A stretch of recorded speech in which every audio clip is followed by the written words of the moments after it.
and welcome to Straight Shooting with Dan and Joseph. Tune into this podcast to get the latest news on competitive shooting events and to learn how to become a better shooter. Remember to subscribe to the podcast and be sure to recommend it to all of your shooting friends. Hello, welcome to a special edition of Straight Shooting with Dan and Joseph. I'm Dan Kello along here with Joseph Stacker, and we're going to have a special edition episode where we're going to cover just two topics. Where he just got back from the Triple Crown of Rimfire. We got quite a bit to talk about on it. Going to go over the results from that 9 days of shooting in Bristol, Tennessee, and go over all those. Quite a bit to go on that. And then we're going to get into the building of a competition rimfire bench rest rifle. We do quite a bit of that at Kello Shooting Sports. Have built a bunch for customers as well as ourselves, and we're going to go over what we've learned over that and kind of give you a brief overview of each item.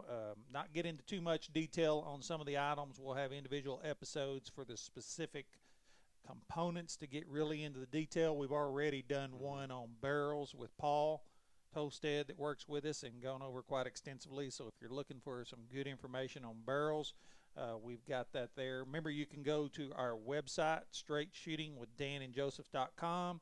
That'll show you everywhere you can see it, listen to it, watch it, all of our various episodes and whatnot. But excited to talk about our fun times at Kettlefoot Rod and Gun Club in Bristol, Tennessee. All right, Triple Crown of Rimfire. Wayne Wills ran basically the biggest part of all of that. He did an excellent job, put in tons of work. All his helpers there, Tom and Jacob, they did a really good job.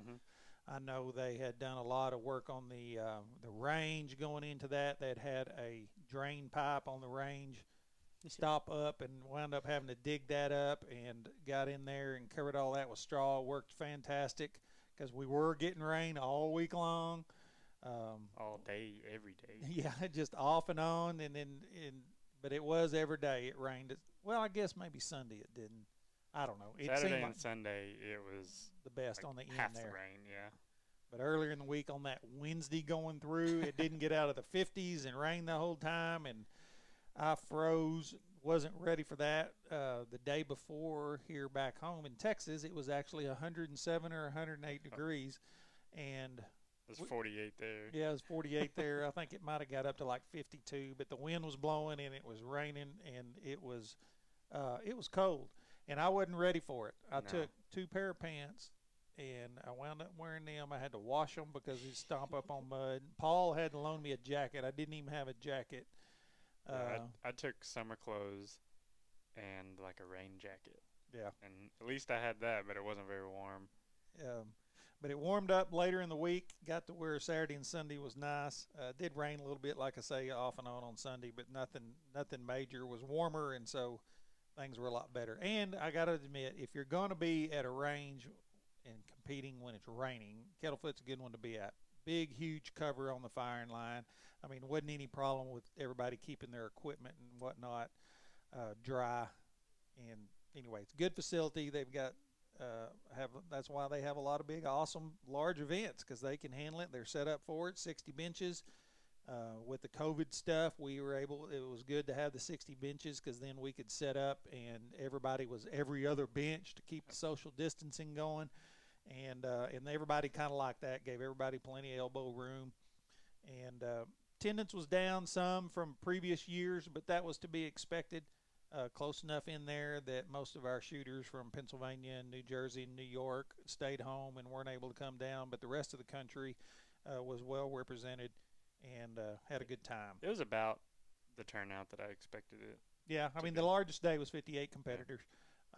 And typically on that, the largest would be right about 100, so down about 40. And but anyway, those were there, had a good time, and hopefully that'll get things rolling on the shooting season and whatnot. Well, here we go. They started off on that first Saturday with an ABRA match, and on that Saturday, and the winners were Wayne Wills, Chuck Morrell, then Jay Boyd was first, second, third on the Outlaw Heavy. Outlaw Light was Steve Pennington, then Dave Jennings, then Dave Gilliam. And then the Unlimited was Tom Tignor, Benji Matoy, and David Huff. Those are top 3 on each of those. Had Brian Edmonds turn out on top on the factory class, and Shelby Matoy was your junior shooter that did really well. Sam Merritt was in Outlaw Heavy and won it. And that started your Auto Bench Rest Association on that Saturday at Kettlefoot Rod and Gun Club. I think Shelby won at Chickenfoot also. Yes. Yeah, which she's I know very good. I know there's not a ton of junior shooters, but no, she can hold her own. She is a very good competitor. On Sunday, they came in with the ARA tournament, and let me get those results pulled up here. Tad Earhart was the first place, Chuck Morrell second, then Tim Martin was third, and Chuck, I don't know how Chuck competed because he had his retina has detached, and he actually had surgery on Thursday after that. You only need one eye to shoot. I guess, and anyway, so amazing that Chuck was doing it, and actually I don't know if he did it there, but he was competing earlier in the year indoors, and has attached one of the mini iPads to his scope. Oh yeah, so it's like a scope cam. Yeah. And so he would sit back and see that because it made it bigger to where he could see better. You don't have to strain to look. Yeah. But Chuck had surgery on Thursday. Everything went well. He actually, I don't believe he come out on Friday, but he was there on Saturday and Sunday. He came out and just talked to everybody and hung out all day, and his eyes were swollen up, but everything was looking good, and they were expecting a good recovery for him. So hopefully Chuck will be back full speed before too long, because he's a fierce competitor, does extremely well. It'll be amazing what he'll do when he gets all of his eyesight back. But we wish Chuck the best and can't wait to see him back on the firing line. Then Monday, Tuesday, Wednesday was all our 50-50 matches. They had the Mid-Atlantic Regional in both, do 3 targets at yards, 3 targets at unlimited. They had the Virginia State, 3 targets at yards, 3 targets at meters. I think I said unlimited on the other one. They do 3 at yards, 3 at meters, hence the name 50-50. And again, this is all 2.2 long rifle bench rest, bolt action rifle in these. And then they have the 10 shot, which is the same target. It's just scored a little bit different. A 10 shot, you basically have to, it's basically a perfect shot. Yeah. Dead center. There was only 2 even completed in it, and so there's some other scoring that goes on that. So extremely difficult to get a 10 on that. So Donald Hamlin wound up winning the 10-shot stuff. The Jason Freimeyer won the Virginia State meters. Daniel Smith won the Mid-Atlantic meters. I won the Virginia State yards, and Todd Wooten won the Mid-Atlantic yards. So it was a good day on those. Had a good time. I was able to do well. We got in there on Monday evening, come back out on Tuesday, and missed the first match because we were getting set up. But I got in on the second match, kind of had a warm-up there, and then came out on Wednesday and started shooting and competing, and had a really good time with that. Was able to do well. Then on Thursday, we ran the Professional Shooting League Whole Shot Arms Bench Rest Brawl that we have, sponsored by Whole Shot Arms. And I did not compete in that one because that's just one of our rules. We're doing that, shooting for money, so we don't compete. I'm just helping them get things going with my wife scoring and whatnot. Freimeyer doesn't do that rule on the 50-50? No, and I don't do it on ARA. We just do it on just the PSL. It's kind of a self-imposed thing to where Paul and I or our employees don't do it. We just don't want any conflict of interest there. And that's it. It's because it's a money match. Yes. That's what PSL is. Professional Shooting League, and we get sponsors. Some of the competitors get sponsors and come out and have a good time shooting for some cash. And on that one, it wound up with Jerry Smith in third, Bob Cleveland in second, and then Jerry Stiller won it. Jerry Stiller was the sponsor of the match. We don't have that rule to him, but he won it. And Bob, that actually works with Jerry there at Whole Shot Arms, he was in second. They both shot extremely well. Actually, Jerry won by 300 points, so 11,575 total points with 62 X's, and second place was Bob with 11,250. They're like the Tuff Hedeman Lane Frost duo of bench rest. Like if one of them doesn't win, then the other one does, and then they get second. That's right. Then fourth place was John Prince. Fifth place was Noah Johns. Then Tom Wilkinson, Rhett Matheny, Keith Haggerty, John Carper, and Jason Thornhill round out the top 10 for the PSL match. Then for the next day, we roll over on Friday. I got back to shooting. It was warming up now. We're getting into the 70s during the day, still off and on rain, but really, the rain really, once we get set up, didn't really adverse affect anything other than just walking back and forth and make sure you had to have on your mud boots and putting your wind flags and stuff out. The rain does I use a Gene Beggs wind probe to gauge the velocity of the wind. And the wind probes mainly are for velocity. They just do, you do get direction to a certain degree, but it's going to be straight crosswind is the only thing, because it's only going to go left or right. But they've got the little cups on top. Yep.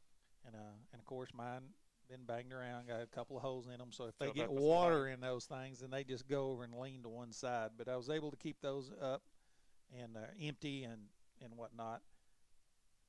But on that one, so this is the ARA Club Tournament, again, American Rimfire Association, on that Friday, the 22nd there. Top 10, Tim Miller was 10th, I was 9th, then Robert Oates, Noah Johns, Tom Wilkinson, then 5th, Jerry Smith, 4th, Todd Wooten, 3rd, Michael O, 2nd, James Garrett, and then the winner, Jason Thornhill, with a 14,150 total points, won by 300 points over James Garrett. Jason shot extremely well that day. I did okay. Basically, I come out and I'm almost out of my really good ammo. I'm down to 2 bricks of my stuff from 2015 I've been shooting. So I'm hunting for something to replace it. And I've got 2 lots that I had tested before I left. I don't know, because you kept switching. Yeah. I don't know if I would have switched, but I know you didn't have that much of the one you started with. Yeah, it was that 5044 from 2015. Like I say, I was trying to save it for the Triple Crown, but I'm want to get in there and competition environment and see how we do on them. So the first target I shot a 2250, and I used some newer 5 machine. And then the second target I used some newer 4 machine this shot well for me, and I shot a 2250. Mm-hmm. And so I thought, well, on the third target I'm going to I'm going to pull out a box of Old Reliable, and I pulled it out, and that's when the wind picked up. And I wound up shooting a 2100. The ammo shot good. It was just the wind picked up, and it was just a lot different conditions, and I just really kind of struggled on that. So, but basically what I told myself after that was, you know what, that other ammo I've got is really, really close to my older ammo, so I'm going to go ahead, and I went back to the other 5 machine. And of course, then what did I do? Then the wind, I kind of got it a little bit figured out. I had the best target of the day for me with a 2400 on target 4, and I'm thinking, all right, 2400, I might win this thing. That's hard to tell because everything keeps changing. I know, but 2400, I was proud. I jumped up. So, all right, I got a good chance I may win this particular target. Yeah. But lo and behold, nope. 2 guys had 2500s. Jerry Smith and Mike Lowe both shot a 2500, so I got 3rd for that one. But they had really nice targets. 2500 being a perfect target in ARA. Not a whole lot of those, more than there used to be. But anyway, then I finished up with a 2200 and 2250. So wound up 9th overall. It was a good day, kind of a little bit up and down, but I was proud to finish up in the top 10 on that. So that finished up the ARA. Then we go into the Triple Crown. And the Triple Crown is a 2-day event. You shoot 3 targets from each of the various disciplines. So you're going to shoot, we shoot 3 ARA first, and then we shoot 3 PSL first, and then come back on Sunday and we shoot 3 IR 50-50 yards, unlimited. All of these are, like I say, unlimited class. As long as it's 22 long rifle, you can pony it up to the line and go for it. No restrictions on basically anything else. Now each what we call segment, so they have a segment winner, meaning whichever discipline. So you have an ARA segment, PSL segment, IR 50-50 segment. each one of them being 3 targets. So they kind of name the individual winner of each target and then name each segment winner. So for the ARA segment, basically what happened was I shot horrible. All week long, the wind was from the left to the right. Well, Saturday, it was not. Not hardly at all. It was totally opposite.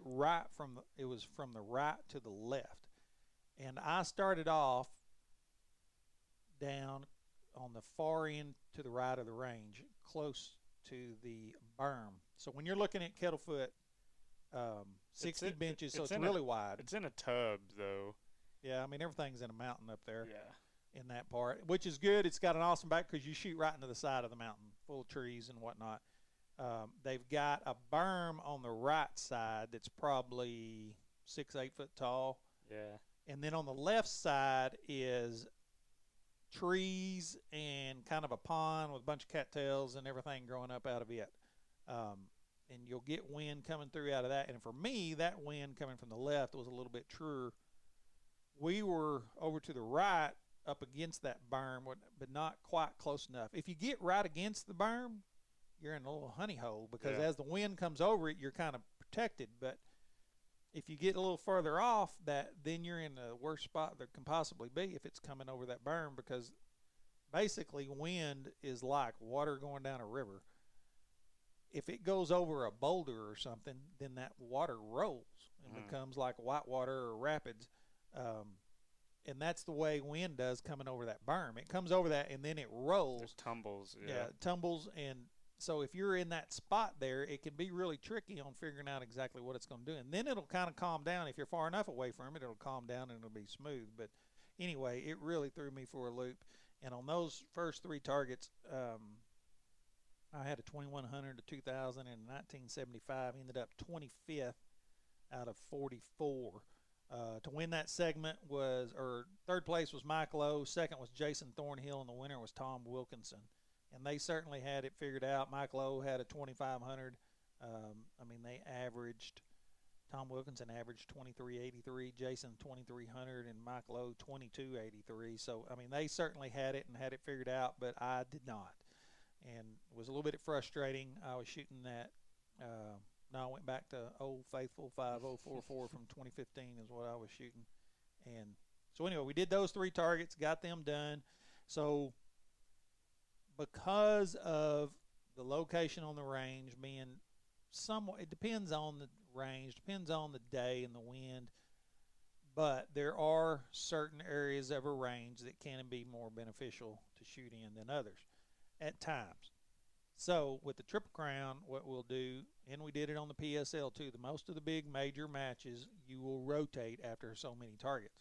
We used to rotate after every target, but everybody got tired of moving all the time because you got to move all your flags and everything. So now for the Triple Crown, just rotate after every segment. And it's totally random to start off. Yes, it is a random draw. You can't pick your benches. You know, you draw a number and whatever you get is what you get. Plus you rotate. So it's as random as it can be. Yeah. To try and prevent people from getting in a better spot than someone else potentially. Yes. So we rotate, and I go from the right side all the way to the left. I'm the very first bench on the far left side, which is fine by me. I've always done well down there, but the wind was from the right still, so it was opposite what I'd been doing all the week. I had not been shooting that wind and just trying to figure out exactly where it was going to push it. And when I say push the bullet, it's not pushing it a quarter to a half inch, but on these targets, a quarter inch is huge. I realize when if you're shooting a squirrel or a rabbit or something, that's not going to make no difference. You're still going to hit the thing more than likely. But on these, I mean, that's the difference between 100 and a 25, so or even a 0. So anyway, so we shoot to the PSL target. The PSL is particularly fun, especially when the wind's blowing like it was that day, because the target is small, and so you don't have to hold off very much to where you're just holding off out in la-la land in white paper, and it's very hard to judge. Reference. There's no reference, because some of the other ones, especially the 50-50, have all the rings. Yeah. You can hold up quite a few. You can hold out quite a ways and still have a line to get on and aim, so that when you go to the next bull, you know whether to move in and out. Well, on the PSL, you don't have that. So it does make it difficult when you're holding off in the white. And to be quite honest with you, when you're holding off in the white and you're pulling the trigger, it's a little bit scary. Because if it stops, then you're out. And I did. And I haven't shot a whole lot of PSL targets because, like I say, I don't shoot them except for the Triple Crown because of us running the matches. But I did. I had my first 0 ever. and because that's exactly where I was holding. By the end of it, I'd kind of got it figured out. I ended up finishing it off 17th, but I had a really good. I had a 2400, I think it was, on the very last target. I finally, of course, by the last target of the day, I finally got it figured out. But I actually had, so there's 5 bulls in a row. So a lot of times people will say I had a 500 row or 400 row. 500 being tops, 100 per bull. And sure enough, on that row, I had a 400 row with a 0. I had 4 100s and a 0. And what happened was it let up. It let up right when I pulled the trigger. Well, of course, your flags are just a smidge behind. And it just, I immediately set up and said, whoa. And Donald Hamlin was the competitor next to me. He goes, that went to your point of aim, didn't it? And I said, it sure as heck did. And he said, yeah, that's one I've been watching for. He said, that thing let up right when you pulled the trigger. And anyway, so our flags are a little bit behind, so obviously the wind had already let up. And it went exactly where I was aiming, which was a stinking 0. That was something that I thought was interesting because I haven't done a lot of bench rest shooting, but whenever I did, not knowing a lot about it or how to read the wind very well, it's easy to think that that's the ammo. Yeah. Like, because on some of them, you're holding off, and it seems to be a constant wind. It's not changing or switching, and so you'll get them kind of figured out. You're holding like a little bit down and to the right or something. Well, then it goes right where you're aiming, and you're thinking, man, it's the ammo.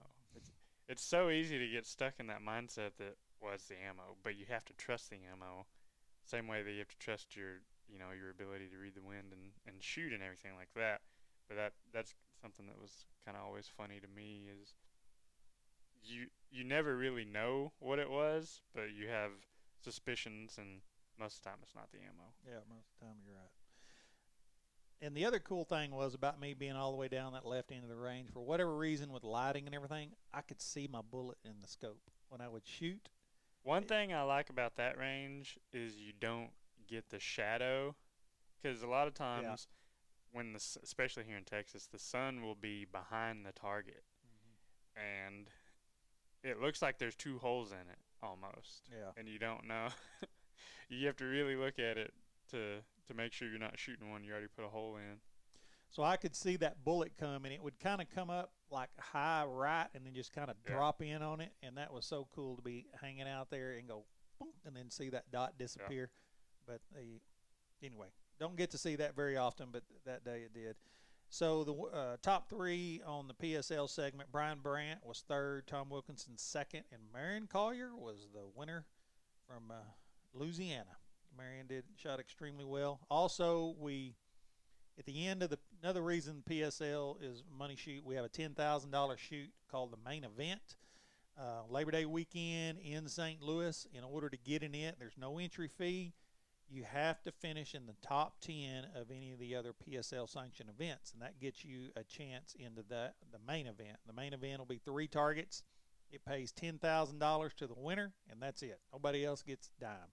So everybody's trying to get a spot in there, and we only give out to the top 10. So if you've already qualified and then you qualify again, you only get 1 entry. But what that does is that limits the number of people you're going to have to beat. Yeah. So it's advantageous if you've qualified for you to go ahead and try to get in there again to keep as many people out as you can. I bet that happens quite a bit. No, it seems does, like does. The top 10 doesn't really change that much. But last year we had 5 events counting the Triple Crown, and we ended up, I think, with 28 competitors. Yeah. So we had 50 positions we give out, but actually 28 of them was only ones that were different folks.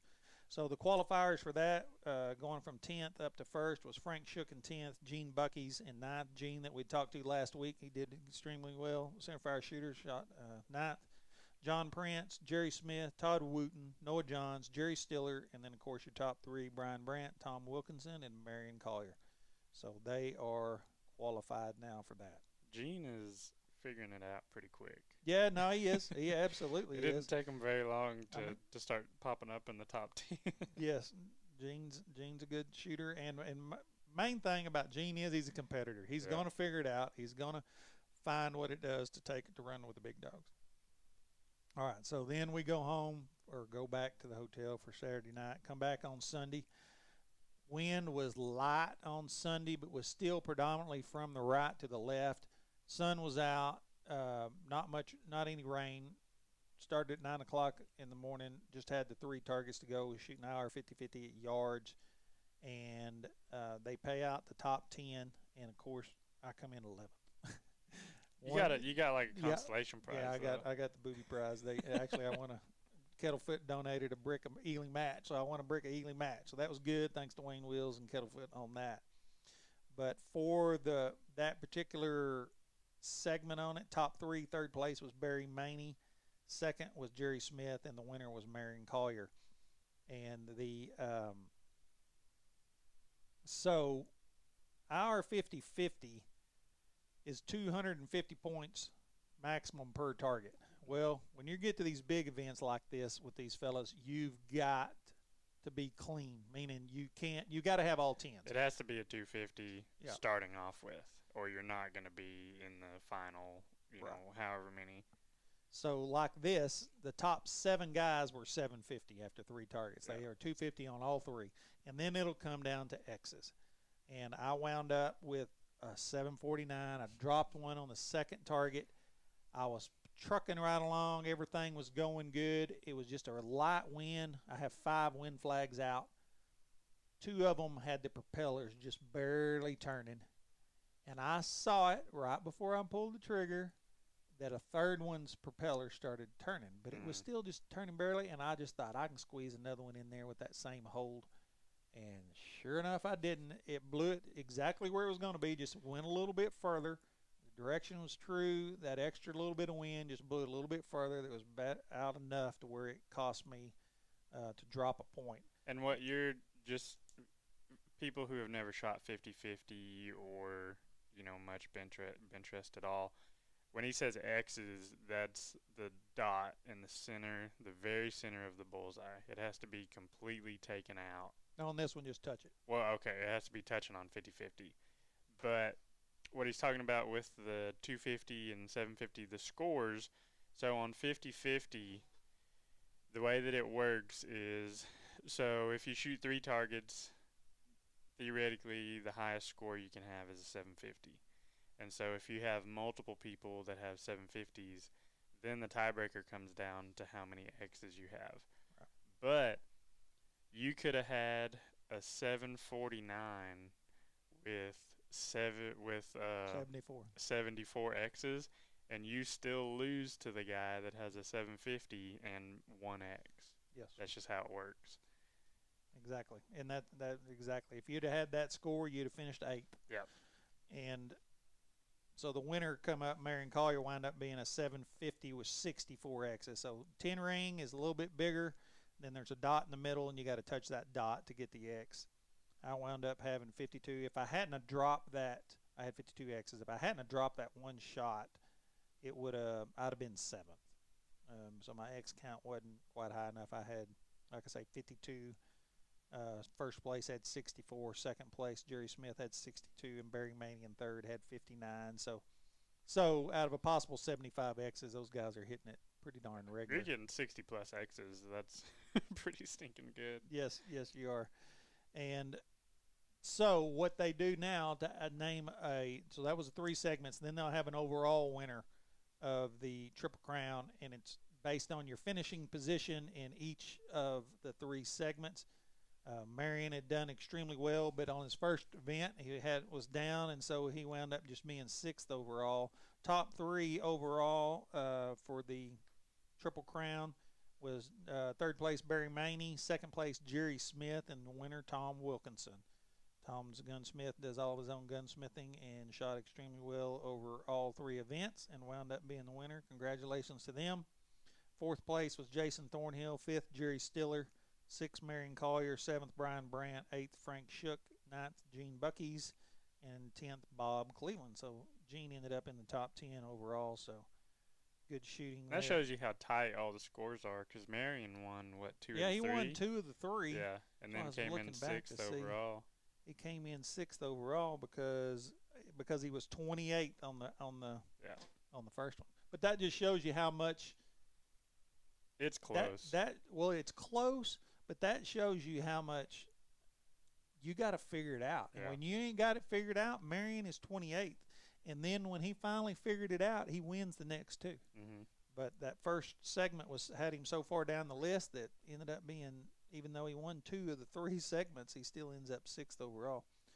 But anyway, Marion's quite the character. He's a good guy. He's early 80s now, but he gets around like a young whippersnapper and does extremely well. He's a lot of fun to be around. I was glad to see him shoot well. But that wounded up the week again. I wanted to thank all the scoring team and everybody out there. My wife did a lot of the scoring. Vicki Harpine, Sheila Brandt, and then Wayne Wills running everything, did a lot of that work. A lot of people come to us thinking we're running that, but actually we don't. Paul helps him with it, but Wayne's primarily the one that gets behind it. Wayne and Paul are the ramrods that come in and really get that thing going and run that. The only event we ran was the Psl for that one day. Kind of give Wayne a little break in there. And they run it while they're shooting it, which, I mean, makes it even harder. Well, and that's, yes, extremely difficult. Paul actually didn't shoot Saturday or Sunday, but so that he could concentrate on it. But Wayne was able to shoot. I was glad to do that because, I mean, that's why we all got in this, was to compete. And then a lot of times with these bigger events, there's just so much going on. It's tough to do both. And that's why a lot of times I don't compete any longer. If we're running the event, it's just hard for me to concentrate on both and to do a good job at both. And I hate to lose, and I don't want to. So if I'm concentrating on running everything, that makes it difficult to shoot well. Well, then you have an excuse.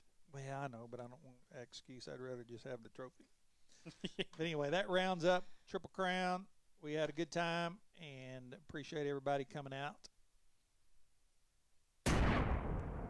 All right, moving right along now to Precision Shots, brought to you by Kello Shooting Sports, your one-stop shop for competition shooting needs.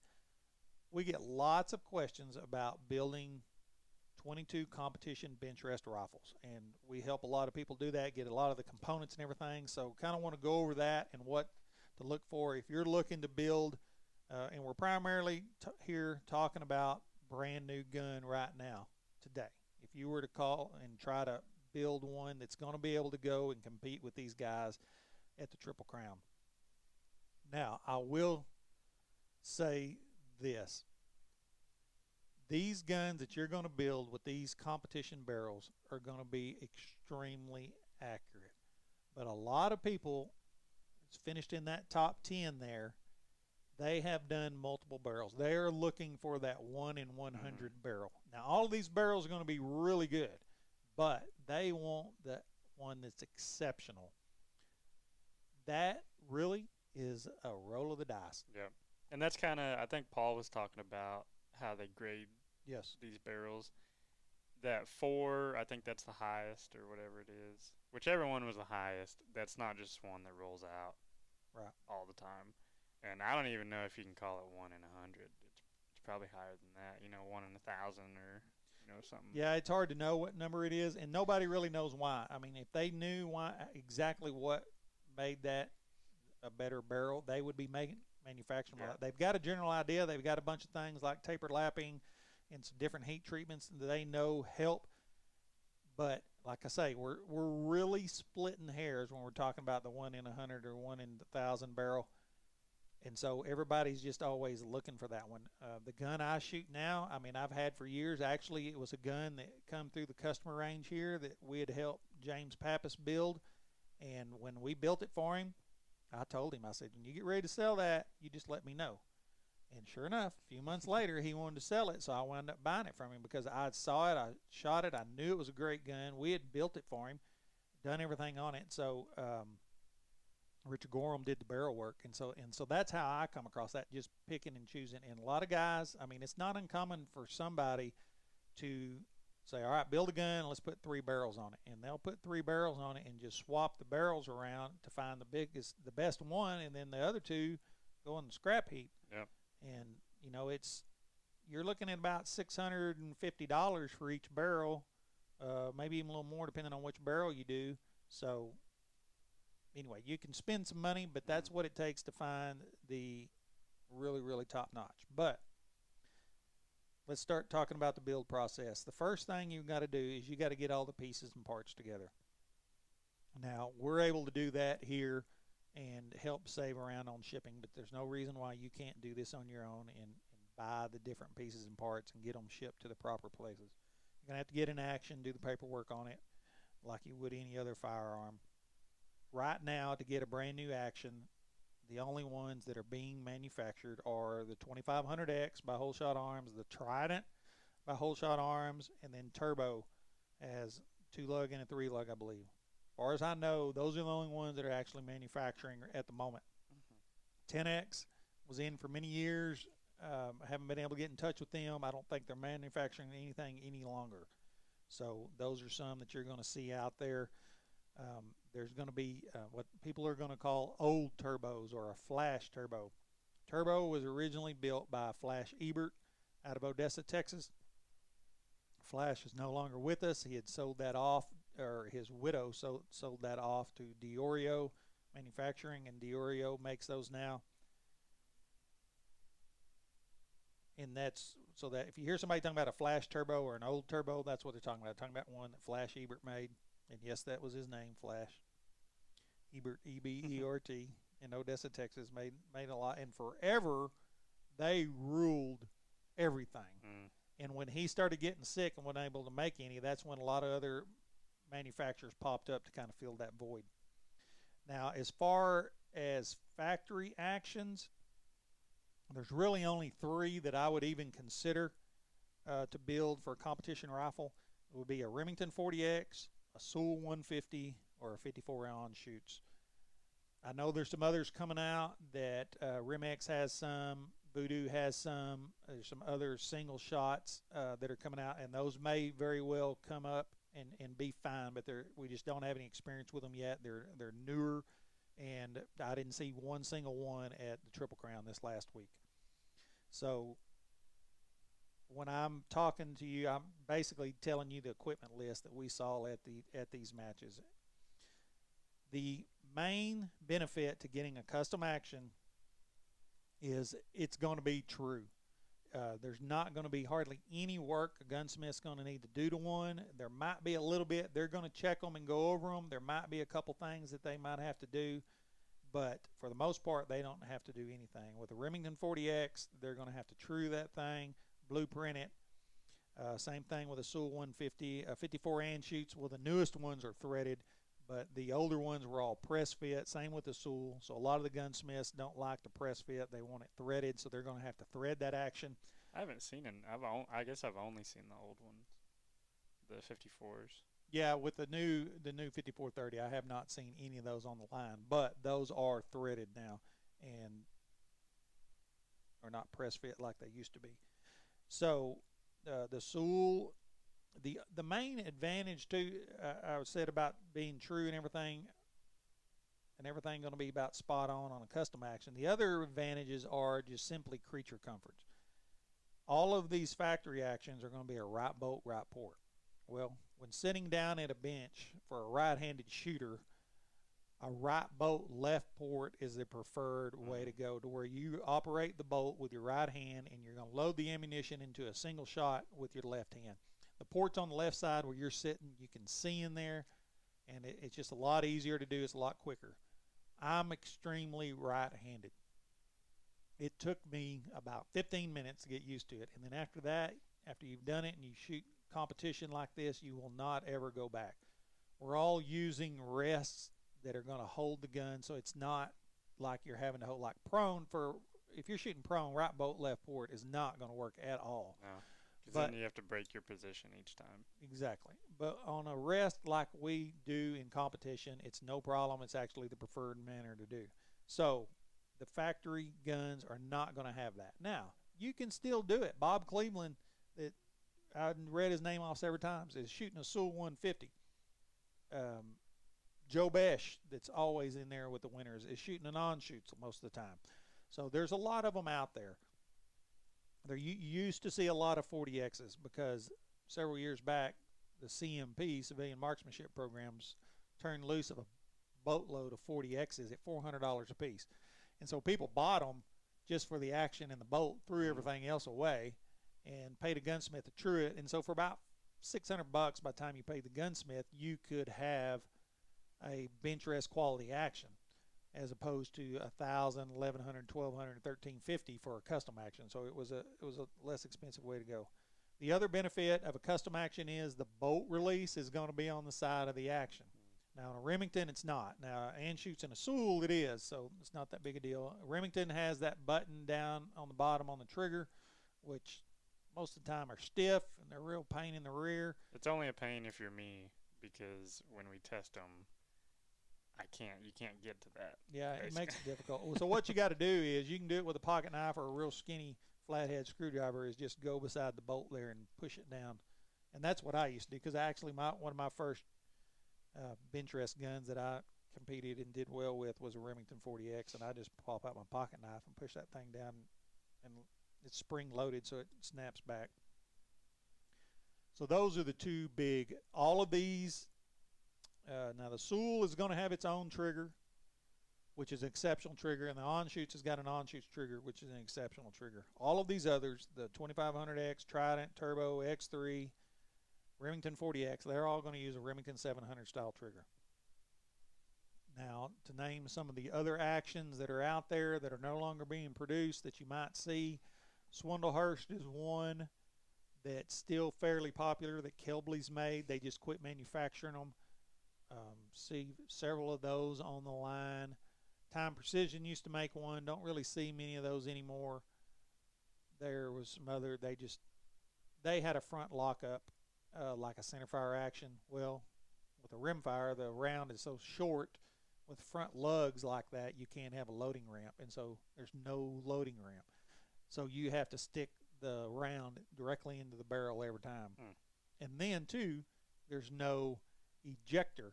So when you pull the bolt back, it has the spent case on the bolt, but there's nothing to kick it out. So you got to reach in there and pull it off the bolt every single time. And so everybody, they did it because they thought the front lockup was going to be the greatest thing and make it all this more accurate, and they would put up with the rest. Well, not so much. Not so much. So now you have one that not only is not any better than the rest, you also have to hand feed it every time, and it doesn't eject. Yeah, man, you have to pull the brass off every time. The good news is you don't have to sweep up your brass when you're done, because you've already done it one at a time. But now Richard Gorham had one for many years, and Richard could shoot one of them just as fast as everything. Before he had pulled the trigger, he'd already have a round in his hand. Yeah. His left hand. He'd pull the trigger, open the bolt, shove that round in, reach in there and grab the brass off of it and flick it off and close the bolt. And unless you knew about the gun, you wouldn't realize what all he just did. He just did 7 things. But he was really fast at it. I never could get it. I'd close my finger in there and everything else, close my thumb in the bolt. Wasn't good. So anyway, you don't see many of those around. Trying to think what else you're going to see. That's about it, really, that you're going to see that have been made at one time. But predominantly now, like I say, you're going to end up with a 2500X or Trident. Only difference between those two is 2500X is a 2-lug, Trident is a 3-lug. Turbo does the same thing. They make a 2-lug and a 3-lug. So what's the difference between those? It's going to be the lockup on the bolt. 3-lug in center fire seems to be an advantage. In rimfire, I can honestly say I don't think there's an advantage. We have not seen an accuracy advantage. Perhaps it's because the rimfire doesn't have as much pressure. It's just not nearly as much. I mean, we're just shooting a little bitty old 2.2. It's not a 6 PPC. There's not near the recoil, not near the pressures. As far as the like testing results between like 2500s and Tridents, there's not. Yeah, I haven't seen any difference. It's not any better, but it ain't any worse. Yeah. It's not any worse either. Now, the difference you will have is the 3 lugs have a shorter bolt throw, meaning you move the bolt handle a shorter distance in order to open it. That makes it a little more difficult. You also have 3 lugs that are making contact, so you're going to have more friction. So the bolt is a little bit harder to open, but it is a shorter distance. Now, the position shooters like that shorter bolt throw, so that a lot of them use those if they're going to use. They'll shoot a right bolt, right port. Now, these guns you can get with a right port. Most of the left-handed shooters will shoot a right bolt, right port, a right bolt, right port for a left-handed shooter. Nobody's, as far as I know, is making a true left-handed action with a left bolt. So, like I say, all the lefties do a right bolt, right port, just like a factory Remington 40X Sewell or on-shoots. So, basically, you can get a Trident, get a 3-lug turbo. Some people think they're a little bit better. We haven't seen it, but they're definitely not worse. So you're not going to be doing yourself any disadvantage. For the most part, for bench rest anyway, it's not a huge deal from right-handed to left-handed. Nope. I mean, you can use all this equipment regardless of which hand dominance you are, and that's because you're not stuck on the stock the whole time. Yeah. Because at some point you have to sit up to open the bowl or load another bullet or whatever. You're not looking through the scope the entire time. Plus, it's set up on an elevated bench and it's on a rest, so it's not a big deal if you have something that's right-handed and you're left, or you're left and you got some right-handed gun. It's not a huge deal at all. Okay, so that about covers actions. We will have future episodes. We'll talk about the various actions and go into a lot more detail on each one. So we'll move right along now to triggers. Like I say, if you're shooting a Sewell or an on-shoots, you're stuck with those triggers, which is fine. They're really good triggers. All the other ones are going to take a Remington 700 style trigger, which there's all kinds of aftermarket triggers out there that are Remington 700 style. This past week at the Triple Crown, all you're going to see on the line is a Jewel, the PQP, or a Bixen Andy. Yep. All of them are going to be down to 2 ounces or less. Most of them are not going to have a bolt release, and most of them are not going to have a safety. You can put a safety on them, but for the bench rest matches, safety is having the bolt removed. So everybody, to make a gun safe, they completely remove the bolt. This is my safety. Yeah, that's right, your finger right there. So it's pretty tried and true on which one of those you want to go with. Any one of them are work and they're good. I know there's some other good triggers out there, but that's just the ones we've mainly got experience with and the ones that you're going to see at any major match when you walk up and down the line. Barrels. Again, if you want to go really into detail on that and learning about barrels, look at that other episode we did with Paul where we talk extensively about barrels. Basically, the top 2 from the most recent events is going to be a Schilling or a Muller. Muller Works barrels. Schilling's going to be predominantly the 4-groove ratchet. There are a few octagons out there that are very good, but predominantly going to be the 4-groove ratchet. Muller is going to be either their 4MI or their 8-groove, and it's any one of those two. Now, that not saying you can't win with some other ones. I mean, there's Liljas, there's Hart, there's Douglas, there's Benchmark. All the other ones make some that win, but the predominant numbers come back down to, on our stuff, to Schilling and Muller. So either one of those. As far as contour, mostly straights, but yes, there are some contours that I saw. Right. So back up to the actions. The Remington 40X has to have a big barrel shank, and that's one of the reasons why some of the people go with the aftermarket action. The aftermarket actions made by Whole Shot or Turbo are going to have a 750 barrel tendon, 3/4 of an inch. The guys like that because the kind of going thing for most people is a 900 straight barrel, meaning the diameter of that barrel is 0.9 inch, the entire length of the barrel. That gives them a 750 barrel tenon, and then basically then 150 thousandths a shoulder, so you got enough shoulder to come up there. Now you can do down to about an 850 and only have 100 thousandths a shoulder, but most gunsmiths, that's about as small a diameter barrel as they want to go with. Now you can put a bushing into the Remington that'll get it down to the 750, but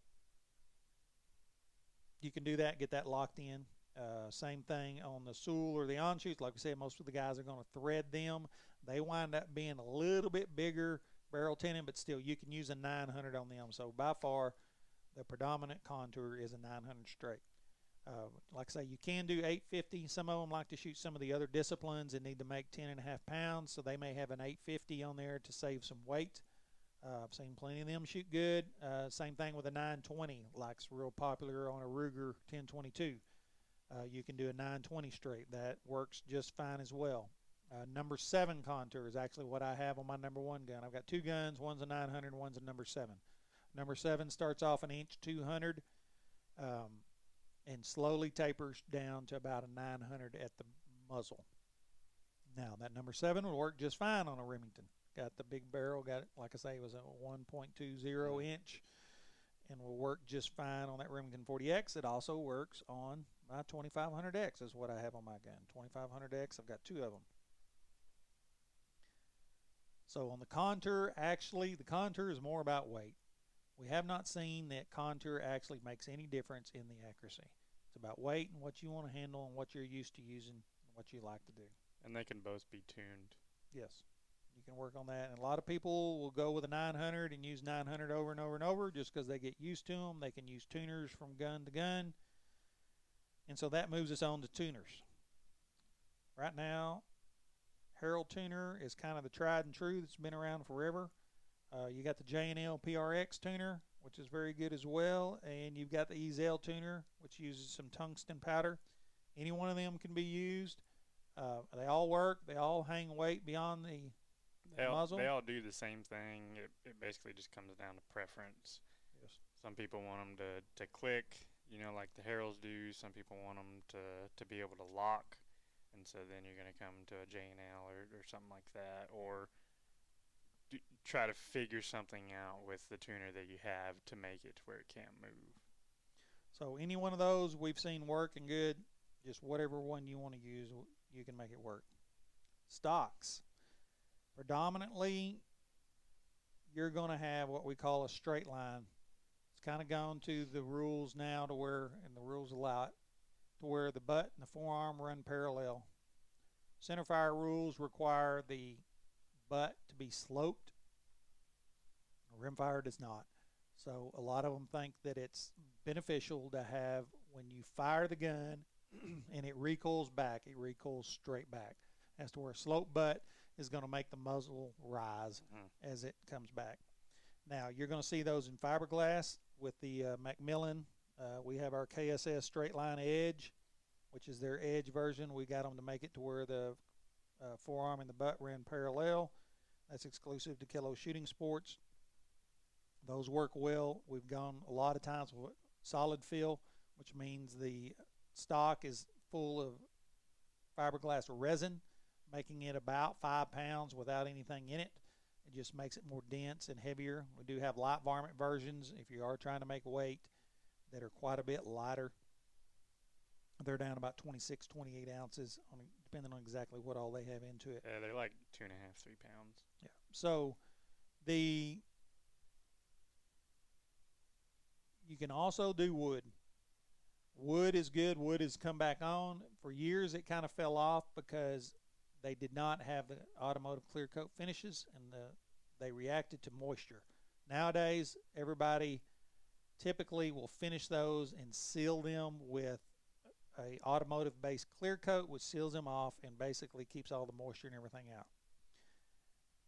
We've got some we sell Chacon designed that work well. They're laminated wood.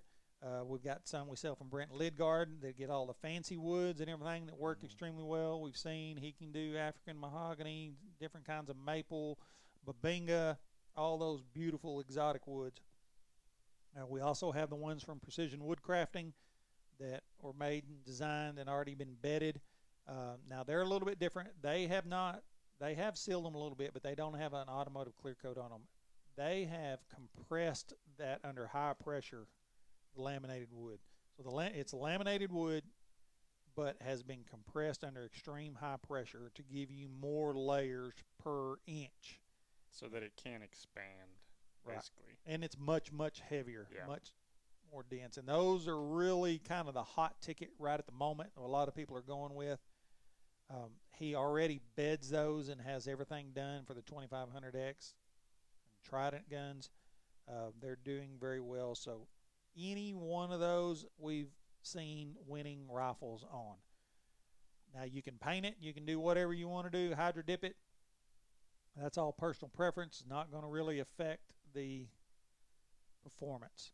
Any one of those will perform, and you can build a first-class rifle on it. Now the bedding needs to be done properly, and that's really where it comes down to what is going to determine the accuracy, and they do need to be bedded properly. We do bedding here at Kello Shooting Sports. Tom Meredith does bedding, does TM Stockworks, is excellent at it. Mark Penrod, I think, will do some bedding. He mainly does the barrel work. Most gunsmiths that do the barrel work do not want to mess with the bedding, and most of the guns that do the bedding don't want to mess with the barrel work. So that's why we started doing the bedding here, and can certainly do that. But you do want one glass and pillared bedded. Just go with what Tom recommends or what we recommend. We've researched and everything. We use aluminum pillars with Devcon epoxy in it, and that's worked for years and years and years, and is tried and true, and I wouldn't stray much from that. As far as gunsmith, to put the barrel on, you do want a rim fire. I would suggest a rim fire specific gunsmith. There are a few little intricacies and tricks that are different than center fire, and I would go with someone that has some knowledge and background in rimfire bench rest guns. Richard Gorham is who we primarily work with, and Mark Penrod we do some with as well. Richard Gorham's out of Oklahoma. We can get you set up with him. Mark Penrod is in Indiana, does a good job. Tom Wilkinson down in North Carolina, you saw he just won the Triple Crown. He does a lot of shotgun work, but he also started doing these rimfire bench rest guns, does really well. Gordneck up in the New York area, John Langley, Brian Volker. I'm probably missing somebody, but those are the ones you're primarily going to see. Now, we do have some guys in there. There's Love.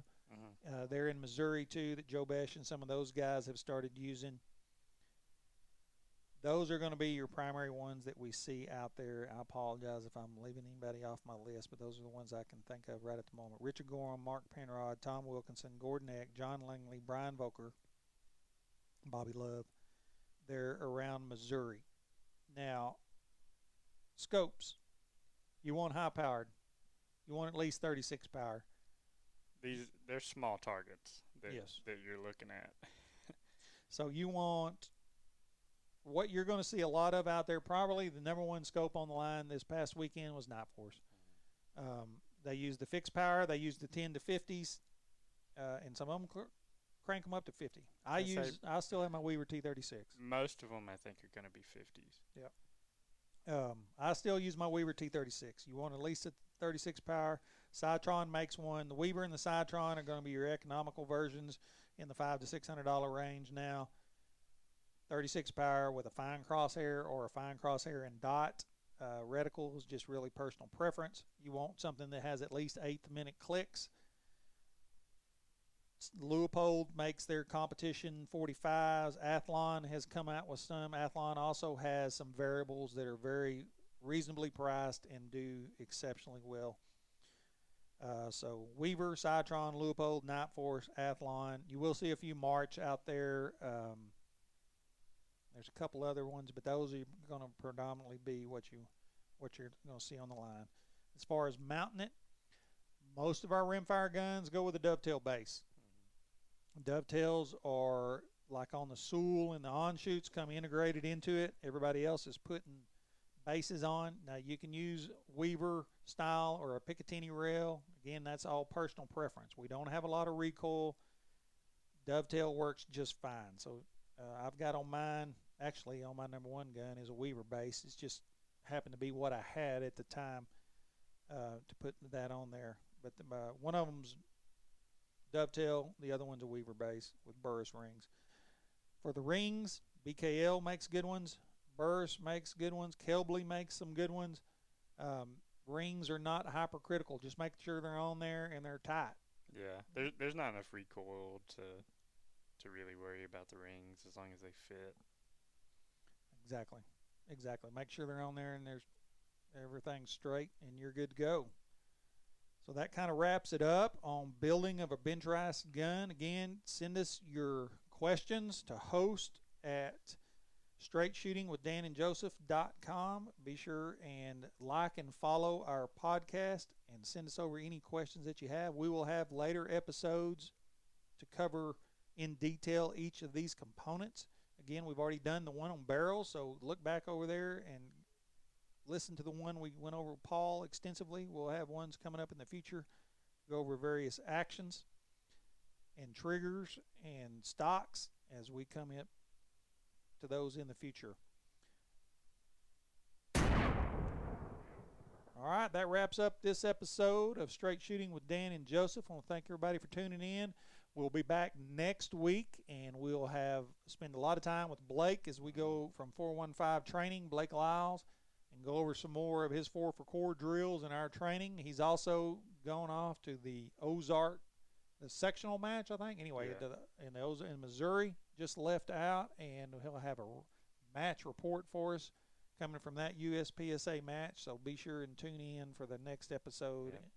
And again, from Joseph and Dan, we thank you for listening, and we'll see you next time.